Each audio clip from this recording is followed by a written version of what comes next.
For those of you that I haven't had the opportunity to meet just yet, my name is Melissa Pegus, and I'm a managing director at Techstars. Techstars is the largest pre-seed investor in the world.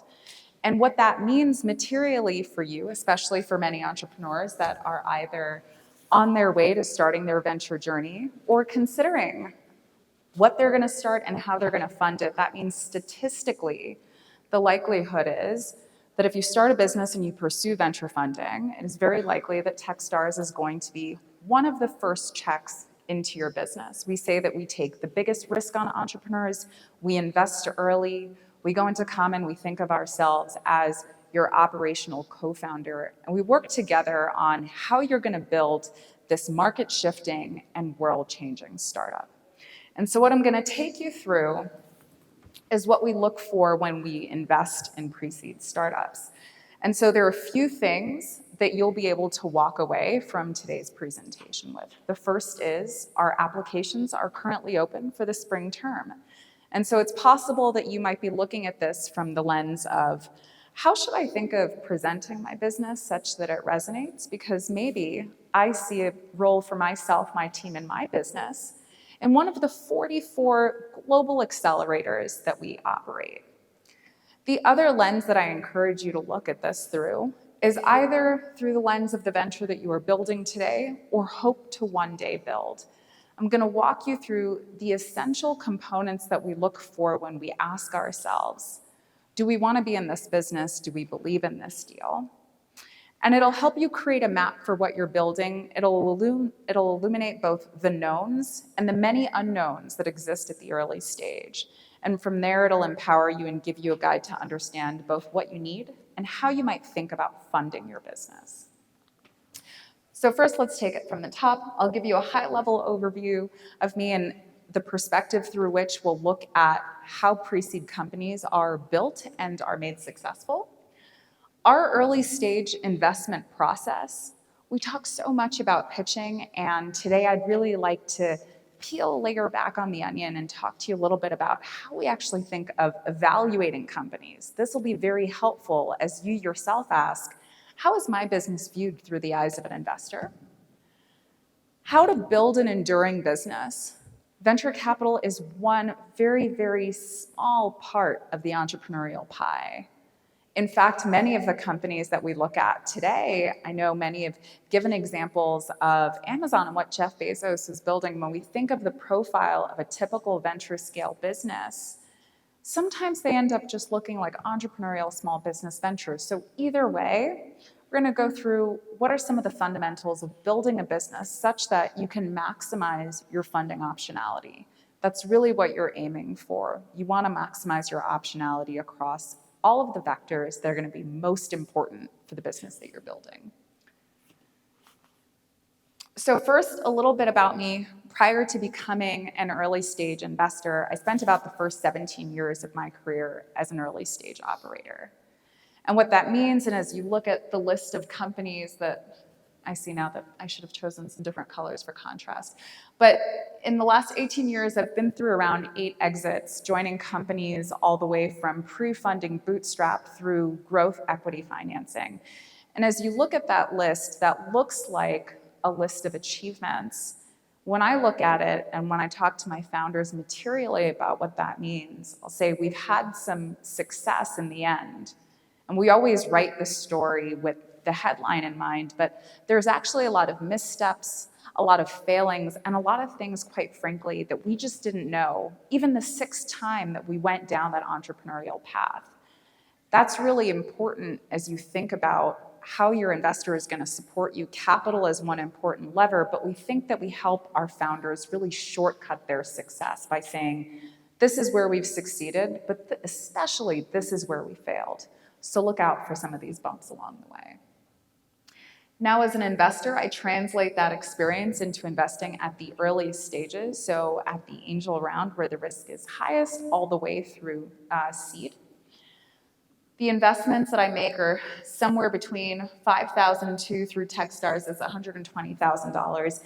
And I list that range to say that when you think about the universe of investors and angels, there are different levers that they pull. Some investors will lean in heavily with their capital at different stages, but we also think about the network and the operator insights that are meaningful. And so some in the audience are entrepreneurs, some are investors, and some are potential angel investors to invest in that next wave of startups. And what's really exciting for me when I tell that story is that it actually takes very little to help an entrepreneur.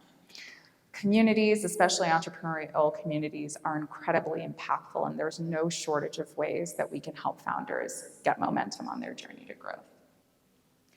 I specifically cover some specific industry verticals through investment. So commerce enablement, it sounds broad because it is. It means the entire locus of technology and activity that helps to facilitate the trade of goods and services online between people and businesses, and more recently, between creators and individuals. All of that is monetizable.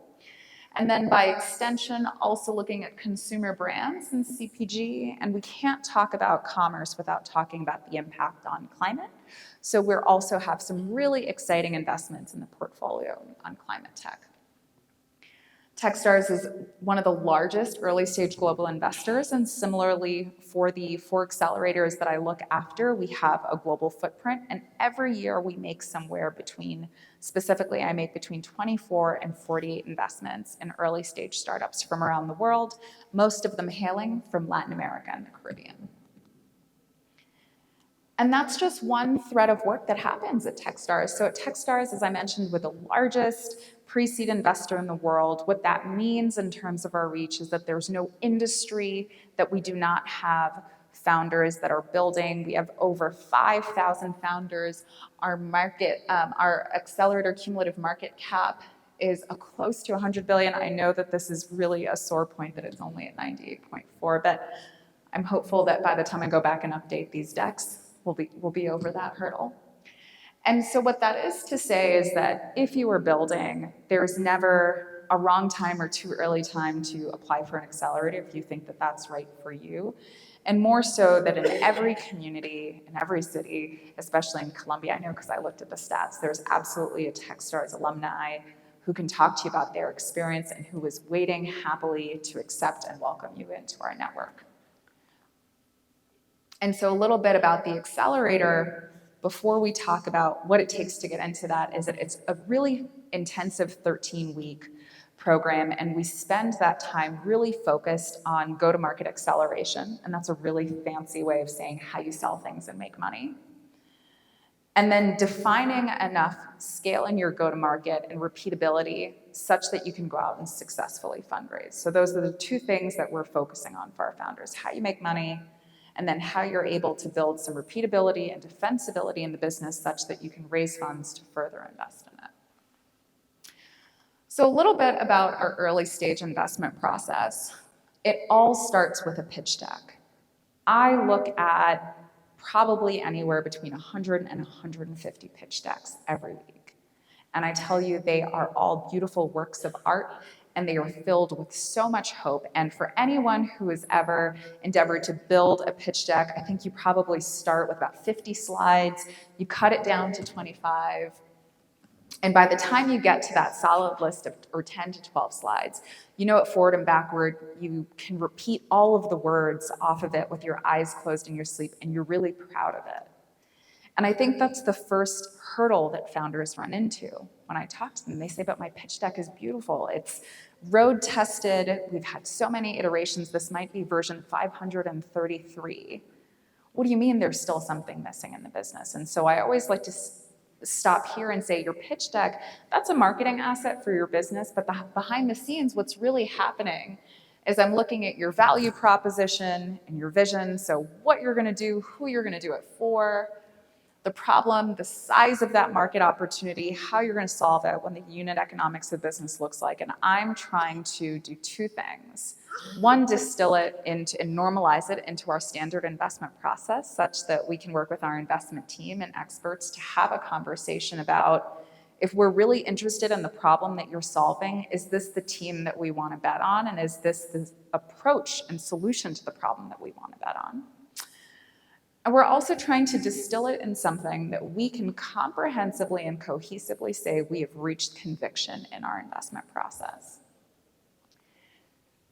And what that translates to on our end, this looks a little modeled because this is a screen cap of a PDF, but I expect we can probably circulate the presentation after, but we're really trying to map this to our internal investment memo. And the outcome of this memo isn't necessarily the decision to invest. The outcome of this process is conviction. As an investor, we consider it a success if we get to the end of a process that we feel like was thorough. Even if we choose to not invest, we have conviction in that decision. We have conviction as a team as why we've made that decision, and it's now given us some context clues in terms of what we are and what we aren't looking for. Every time we go through this process, we learn something new about the market and problems that we're interested in. And so successful outcome, successful conviction for us can be the decision to invest or not invest. So that's an important thing to take in mind. I'm gonna walk us through the components of the investment memo, so we're gonna see this blown up a little bit bigger. So you don't have to worry about straining to see. I know with my glasses, I can barely see it myself. So we're gonna start off with your description. Really simple, one line. Can use the company application as a starting point, but we want it to be refined, crisp, and clear. The problem I am solving is X. The person I am solving it for is Y. Super important as you're thinking about developing your problem statements, as you're thinking about your new and novel technology. I always encourage founders to talk to people who are not familiar with the business that you're building and without your industry, because what you're aiming for in this moment is clarity.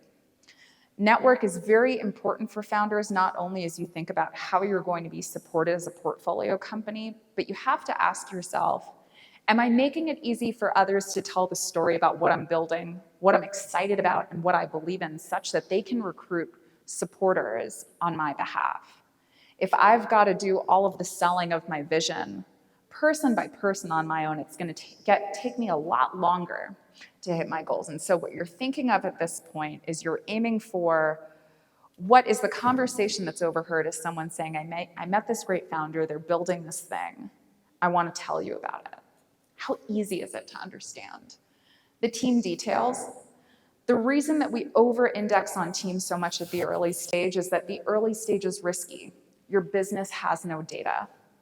If I'm looking at it from the perspective of a traditional bank loan, there is simply not enough there to qualify that the investment that we're making is going to be safe and is going to yield a return. So in lieu of that, we ask ourselves, how well suited is this team to solve this problem?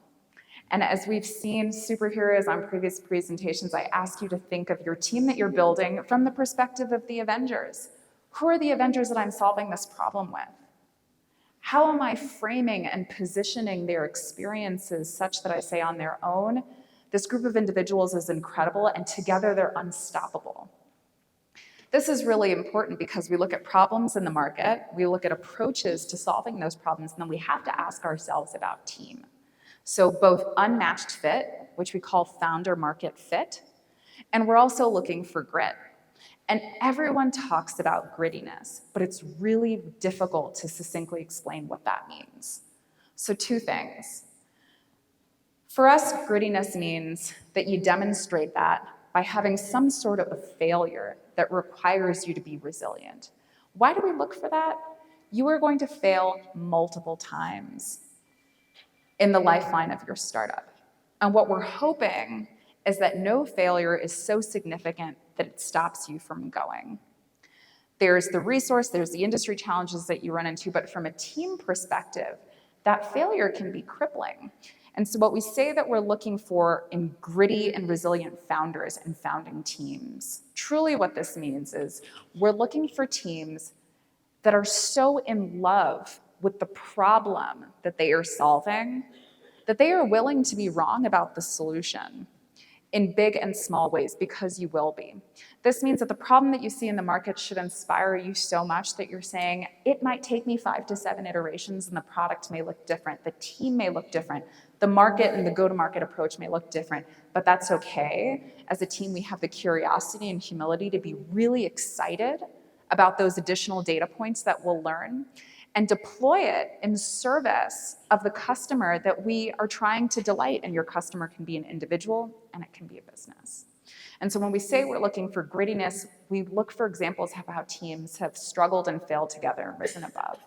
Because if you haven't done it before, you should probably be sitting with your teams and asking yourselves, what is our plan for when things go wrong or get tough? Because they will. And as an early stage investor, that's one of the biggest risks for our investment. It's that something's going to go wrong and they won't know where to go next. Investment thesis and rationale. So why is this market interesting? What do we believe to be the growth opportunity in the market? But we also ask ourselves this from an investment thesis perspective because we know that as investors, everyone's going to offer capital. We ask ourselves what else we can offer that's going to be helpful. Is it network? Is it experience, operator insight?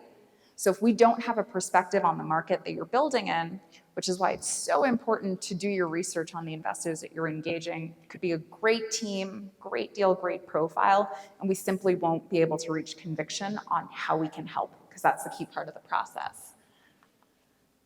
Market opportunity. Will this space grow quickly? I highlight this because this is really important when you have to ask yourself, am I building a business that is easily supported and funded by venture? A rough rule of thumb is that venture is looking for a market of around $1 billion USD. That's because roughly we expect that a really breakout successful startup is going to capture about 25% of the market. And again, there are tons of great businesses, but there needs to be enough scale there for us to ask ourselves, will we and will other investors in the stack, as they get excited about what you're doing, is there going to be enough opportunity in that market for a potential 10x return? Product, at the very early stages, we're looking at product and we know that we're seeing something that is very much still in process. So what's important when we look at product is how much you have considered your customer's workflow. I always ask, walk me through how your customer will use this. That shows that you're actually doing some real-time market validation and testing, and you understand how, not only is this going to solve your user's problem, but how likely are they to use it? How much friction is involved in them incorporating this into their day-to-day workflows? Your traction, and traction can be revenue, which is great. They can be social media followers, they can be pre-sales, they can be LOIs. The way you should think of traction is how do you answer the question of, how do you know that the market wants what you're building? How do you know that there is enough money in the market to solve this problem that you're so passionate about? Because we're going to use those clues to scale further proof of life for your business. Your go-to-market, how are you going to get customers? How do you build community? What's scalable and repeatable there in that process? And your business model. And again, all of these things are in flux, but over time, and they'll change, but we want to understand what are the different pieces logically that you've put together. And what's really important is founders who can say, I figured out 4 out of the 6 critical pieces for the startup. And these 2, that's where I really want to work with you as an investor. That's where I need help. Founders that are self-aware about what's working for their business and what some of the gaps are, that makes my job really easy. So we talked a little bit about market opportunity, the $1 billion valuation, and the number is as you're modeling out, for your business model, it's going to vary around what your average revenue per customer needs to look like if you're a B2B or B2C business. And what you'll see for a B2C business is effectively your universe of customers is going to be much larger. Your average revenue per user or per active account will be much smaller. And the reason traditionally technology startups are so drawn to B2B is because you are able to effectively have a marginal cost on the software license. As you sell additional software licenses, your fee per user is quite large, and your cost of goods don't necessarily scale linearly as you increase your universe of users. So you have to ask yourself if you're going for a volume-based play or if you're looking at a revenue-based play based on your industry, your customer, and how they'll purchase from you. Then we look at ESG. We include ESG. Different firms have different approaches on environmental, social, and government impact and aspects of investments. At Techstars, we believe that it is possible and it's good business to both do well and do good. So we ask ourselves what other societal impact and effect this potentially has. This is really important for us as we think about our massive global footprint and our ability to affect change through that footprint. Competition. So 2 important things to note here. If you don't have competitors, you probably don't have a business or you haven't done enough research. I get decks all the time where founders will either leave competitors out and may not realize that our team is going to have to do the same diligence to find them, or if you truly don't have competitors, what you're telling me is that you're so early in the market that you are basically trying to create a market. That's a much harder solve. Risks and concerns. This is important as we're evaluating both the risk profile of the investment, but as we're preparing ourselves to sit on the same side of the table as our founders. We want to get really clear on what's working well, what do we want to fortify, but what are the challenges and where do we think we're going to need to spend time? Because that's where the work starts. As we prepare, we ask ourselves, where do we need to retrench resources and network? How well prepared are we to support the founder during this specific stage of challenges? And then the capitalization table. So as you start taking on investors, taking on different types of convertible debt, you're going to have a cap table. It's going to represent all of your founders and employees and investors and lenders with economic interest in the business. The cap table is really important because there is such thing as a great business and a terrible deal.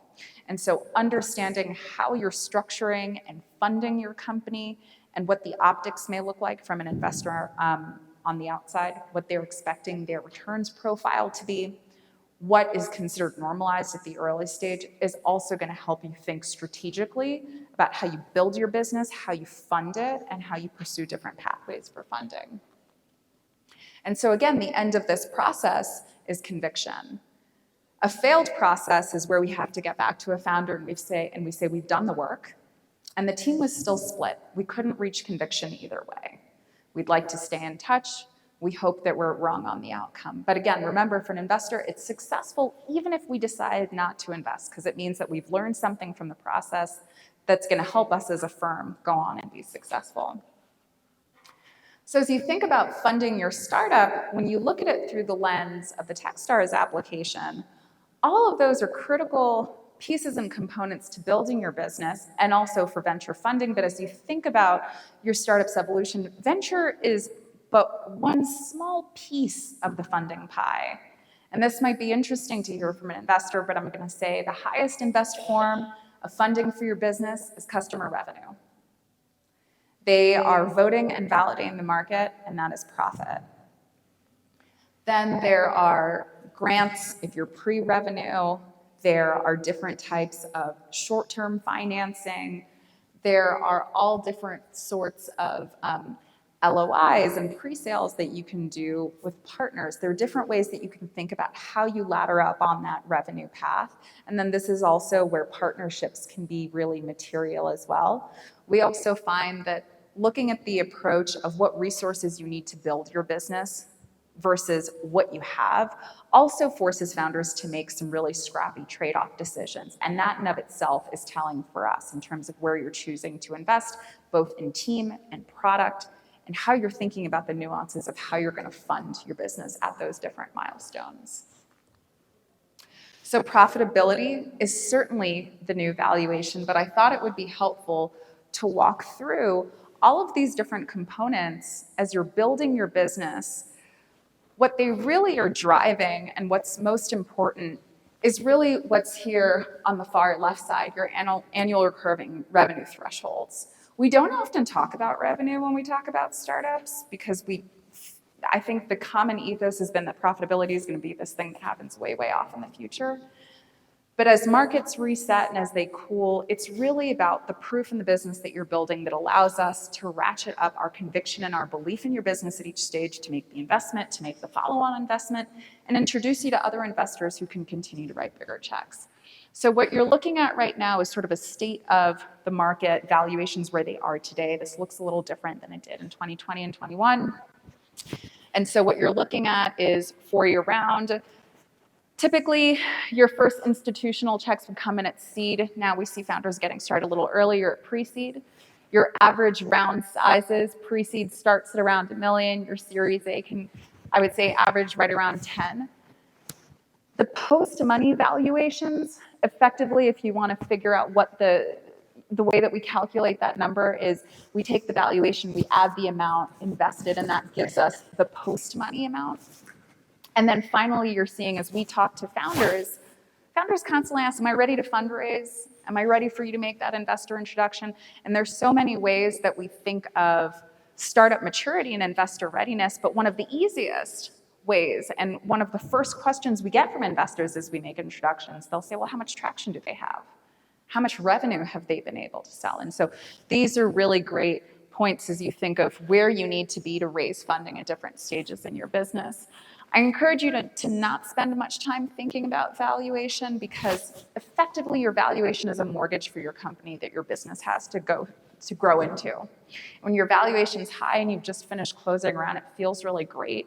But when you haven't been able to realize the value of that new reality, and you've got to do a down round or recapitalize your business, you may find yourself wishing that you'd gone with that term sheet that seemed a little bit more based in reality. And finally, building an enduring business. So there are going to be many businesses that will go on to successfully raise venture funding. There'll be others that don't, purely for no reason other than the business model or the market that they're in just might not have been a good fit for venture or for where venture was interested at the time. And that's fine.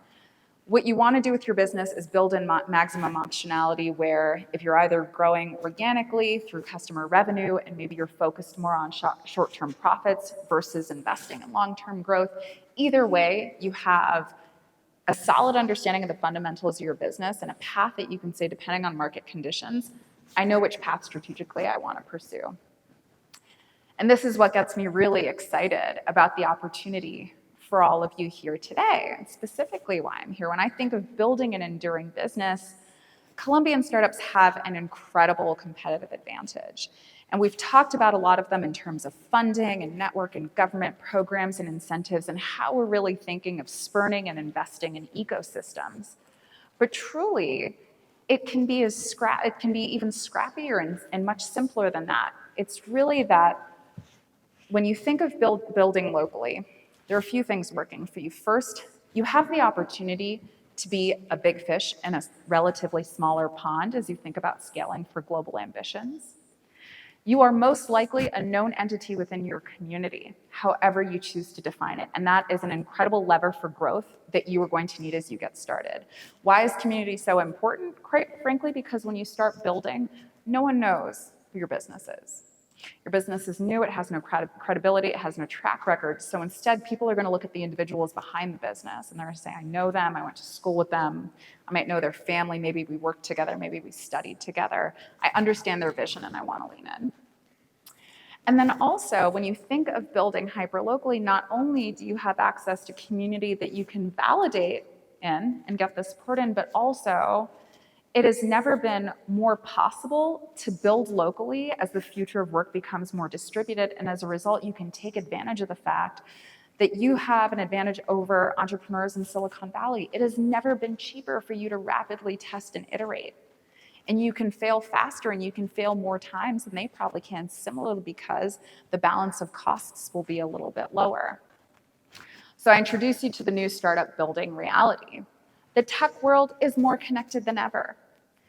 Right here in Medellin, you can connect with tech entrepreneurs and leaders from across the world who are interested in all the similar verticals that you are. That's how our global network at Techstars works. High-speed internet is facilitating that. That's the norm. Co-working spaces are abundant. Community is ever present.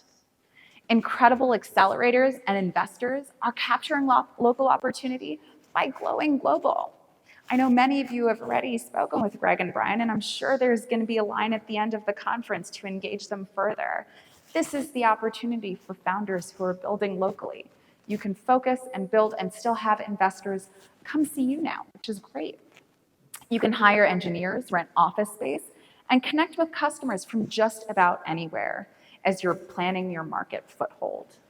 And so ultimately, Founders that focus on solid business fundamentals, build for maximum optionality, lean into the local community while creating a path to scale globally are the founders that are going to have the best shot at winning venture funding, building incredible businesses that are enduring regardless of whether or not they receive that venture funding, and will buck the trend and will be inspiring to other local entrepreneurs when you show that, in fact, you can build incredible market-shifting businesses right here without leaving the community, without leaving Medellin. And there's so much opportunity to build a global customer base doing just that.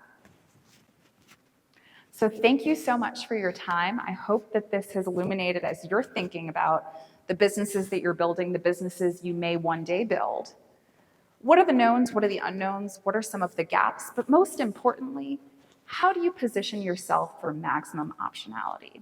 That's really your goal as a founder, and with a clear understanding of what you need for your business to be successful and for what investors are looking for, you're setting yourself up successfully to do just that. Thank you.